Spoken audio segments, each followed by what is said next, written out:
반갑습니다. 시골체육관 류호준 코치입니다. 오늘은 코치가 체중이 늘어나는 원인에 대해서 좀 설명을 드려볼 건데, 이 부분 빨리 얘기할 거예요. 왜냐면 여러분들이 체중 늘어나는 거야 뭐 당연하지, 그거 누가 몰라, 활동량 줄어들고 먹는 양이 많아서 아니야? 맞습니다. 맞는데 이 부분을 우리가 조금 더 이해할 필요가 있어요. 나는 왜 활동량이 감소하게 되었는가? 이 말을 하기 전에 며칠 전부터 올린 영상의 주제는 만성 비만보다는 비만이 되는 부분에 대한 예방에 초점을 먼저 맞추어야 한다. 나중에 만성 비만에 대해서 다뤄보도록 하겠습니다. 하지만 지금은 현대 문명 속에서 참 멋있고 아름다운 그런 시기를 가졌던 부분이 단순히 추억으로만 남기지 않기를 바라며, 계속적으로 여러분들이 자신의 몸과 마음을 관리할 수 있는 그런 아주 아름다운 상황이 되기를 바라는 마음으로서 이야기를 해보도록 하겠습니다. 체중이 늘어나는 원인은 활동량에 대한 감소와 식습관에 대한 변화에 있습니다. 하지만 이 부분에서 가장 중요한 것은 바로 이 활동량을 알아보는 것입니다. 활동량은 두 가지로 나뉠 수가 있습니다. 첫 번째로는 비의도적인 활동, 두 번째는 의도적인 활동. 이것이 무엇이냐?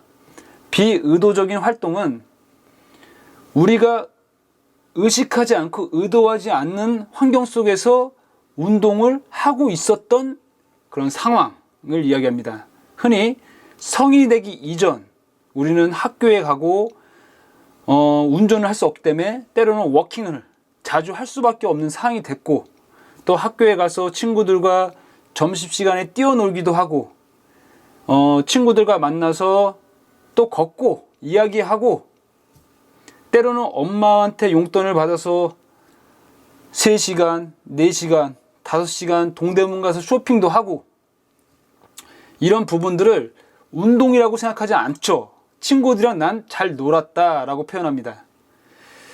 만일 그것을 동대문에서 3시간 쇼핑하면, 3시간, 4시간 쇼핑하면 대략 3만 보 나옵니다. 3만 보를 대략 비교하면은 마라톤, 하프 마라톤 뛴 거랑 똑같아요. 완주한 거랑.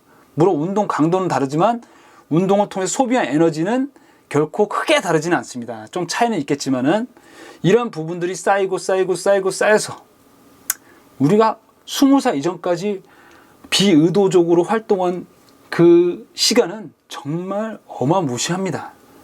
그 부분이 내 식습관에 큰 변화가 오지 않더라도 내 체중이 늘지 않게 어느 정도 커버를 해줬다는 것이죠.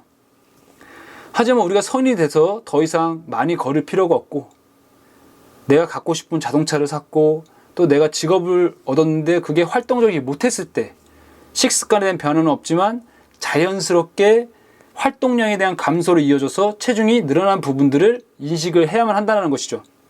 이 부분을 우리는 의도적인 활동이 요구되는 시점이다 라고 이렇게 이야기를 합니다. 비록 과거에 우리가 비의도적으로 친구 집에 놀러 가기 위해서 자전거를 20분가량 타야 된다 라고 했을 때 그 부분을 우리는 운동을 했다라고 표현하지 않습니다. 하지만 지금은 20분, 30분 자전거 좀 타고 올까? 이 부분은 우리가 이미 운동을 하러 나간다, 이건 불편할 수도 있고 조금은 힘든 일일 수도 있다 라고 이렇게 하기 때문에 오래 지속하기가 힘들어지는 것입니다. 그래서 우리가 이 요점을 이해해야 된다는 거죠. 스스로를 인정했을 때부터 비로소 바뀌기 시작하는 것이거든요. 내가 식습관에 대한 변화는 크게 없었지만 과거보다 활동량이 줄어들었기 때문에 이제는 불편하지만 의도적으로 활동량을 늘려서 신체 활동을 늘릴 필요가 있다라고 생각을 해야 된다는 것입니다. 생각하지 않으면 그것도 잘못된 건 아니에요.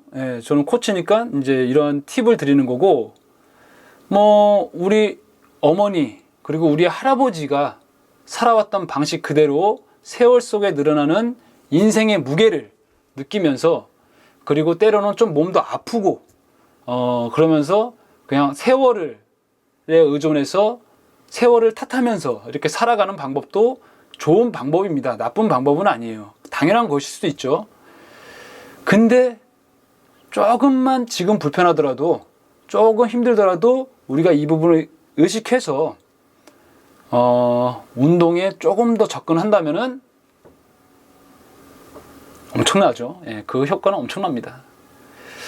여성분들 40대 이후로 몸 관리한 여성분들과 같은 또래 몸 관리를 하지 않는 친구들은 확실히 나뉘어요. 예, 할머니냐 미씨냐.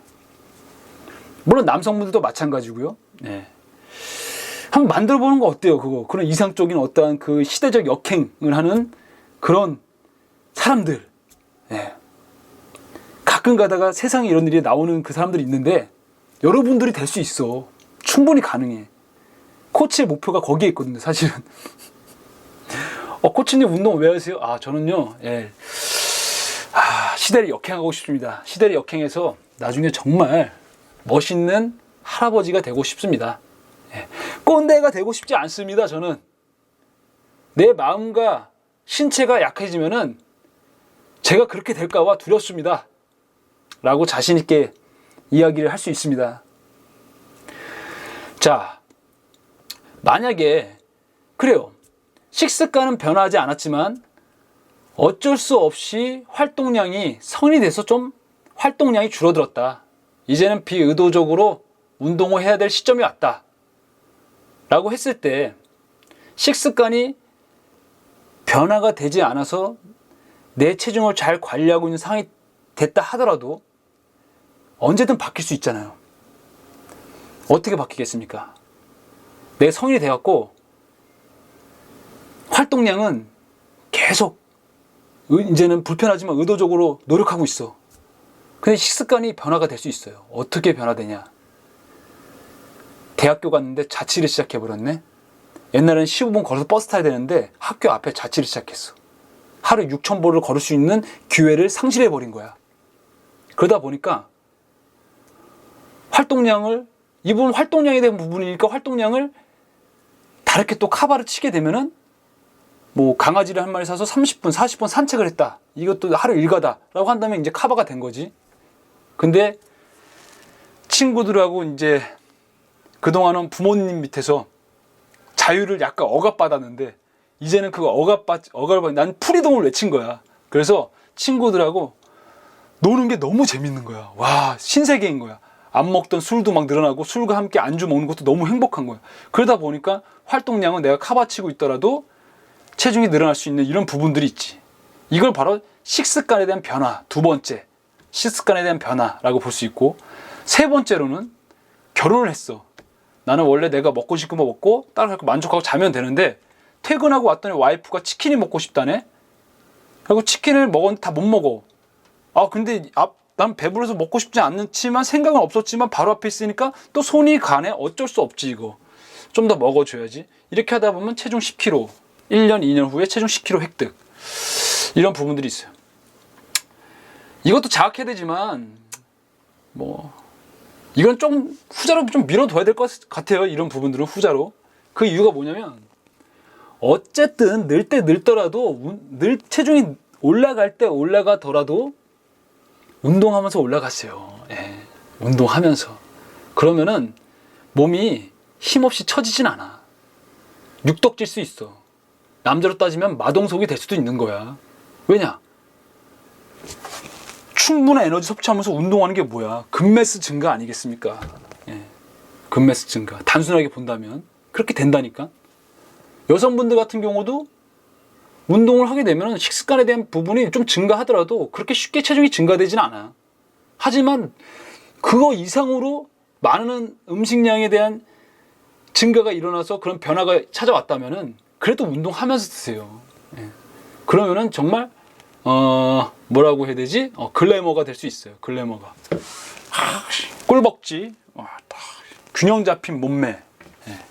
그냥 힘없이 먹기만 해서 늘 체중을 증가시키지 말란 말이죠. 예. 그건 스스로에게 상처를 주는 것과 같아요. 예. 우리는 행복해지기 위해서 먹고 먹음으로써 행복해질 수 있지만은 그 뒤를 이어서 오는 스트레스가 있다면 그거는 올바른 행복은 아닌 것 같습니다. 이상 여기까지 하도록 하겠습니다. 감사합니다. 여러분들도 일단은 여러분들도 잘할 수 있어요. 너무 힘들게 하지 마시고 즐기면서 운동하면 돼요. 제일 기본적인 부분은 하루에 6,000보를 획득하는 것입니다. 그러면 일주일에 한 번 맛있는 걸 먹을 자격을 획득하시는 겁니다. 감사합니다.